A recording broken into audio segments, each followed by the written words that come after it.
नमस्ते.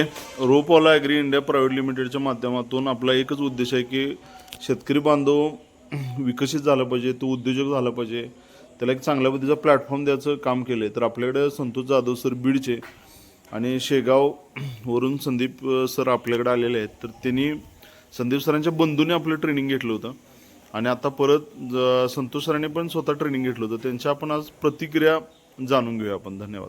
Santosh sir आणि Sandeep sir नमस्कार.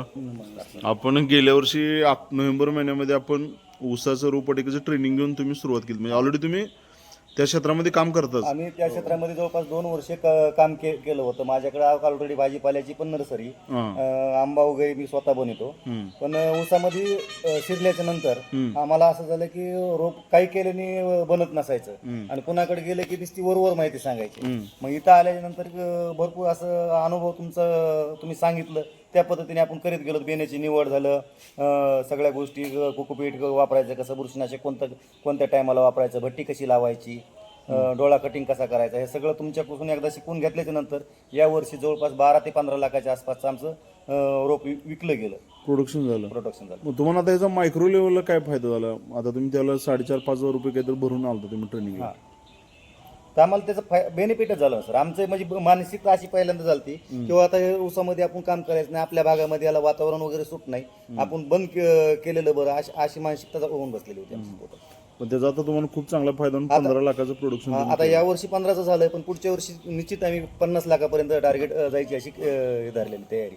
तर यावर्षी मस्त ट्रेनिंग घेतली, पण तरी भेतच आपण समजा नको. पहिल्या वर्षी आपल्याला थोडंसं हे झालंय मग, आणि बेने प्लॉटचे त्याचे समजा पहिल्या वर्षी हे झाल्यामुळे आपल्याकडे बेने प्लॉट स्वतःचे नव्हते.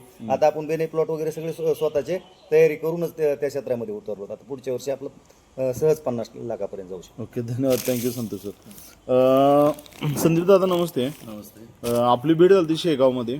शेगावमध्ये आणि त्यावेळेला आपली चर्चा झाली. मग तुम्ही पपईमध्ये बंद करायचं बंद करायचं निर्णय, मग तुम्ही बंधुराजांना पाठवलं होतं.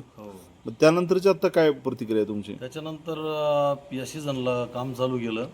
यावर्षी आपलं 40 ते 50 लाख रोपापर्यंत काम झालेलं आहे. अच्छा. आणि एकदम यशस्वीपणे काम झालेलं आहे. अच्छा. आणि आता पुढच्या येत्या सीझनचं आमचं 1 कोटी रोपांचं टार्गेट ठेवलेलं आहे. त्याच्याप्रमाणे काम चालू आहे आपलं. आणि तुमच्या ट्रेनिंगचा 100% फायदा झाला आम्हाला. फक्त मी तर असं सांगेल का फक्त तुमच्या ट्रेनिंगमुळेच परत आमची नर्सरी चालू झाली, नाही तर ते शक्य नव्हतं. नाही, धन्यवाद. तुमचं कष्ट पण आहे, निसर्गाची साथ पण आहे, सगळ्याच गोष्टी जुळायला लागतात. कारण एका गोष्टीनं कुठलीच गोष्ट परिपूर्ण होत नसत्या. तुम्ही आम्हाला क्रेडिट देता त्याबद्दल थँक्यू. पण त्यावेळेची परिस्थिती आणि आत्ताच्या परिस्थितीमध्ये खूप आहे. कारण तुमच्या बंधुराजांच्यावर माझं बऱ्याच वेळा चर्चा 1-2-3 वेळा झाली. त्यांना मी माल पण इथून काय पाठवला, पण ते सारखं माल पाठवतात, मागवतात, म्हणजे याचा अर्थ प्रोडक्शन आपलं जोरात चालू आहे. तर आता तुम्ही थांबवायचा निर्णय घेत असताना परत रिस्टार्ट करून आता 50 लाख रुपये तुम्ही गुजरातला चालले होते, पाटील साहेबांमुळे आपली भेट झाली, ऋषिकेश सरांची भेट झाली, त्याच्यामुळे तिथून पुढे सुरुवात झाली ती चांगली. मग तुम्ही आता इतर शेतकरी बांधवांना किंवा ज्यांना ह्या क्षेत्रामध्ये यायचं आहे, कारण आता ऊसाचं क्षेत्र प्रचंड वाढायला लागले आणि प्रोडक्शन पण मागणी आहे. ऊसाचं क्षेत्र तर तसं ऑलरेडी आमच्या अहिल्यानगर जिल्हा किंवा जालना, संभाजीनगर इकडे भरपूर आहे. पण रोपांच्या लागवडीचं 0 प्रमाण होतं आतापर्यंत. पण आता जागरूकता वाढत चाललेली आहे. भरपूर शेतकरी आता रोप लावण्याचा ओढा वाढलेला आहे लोकांचा.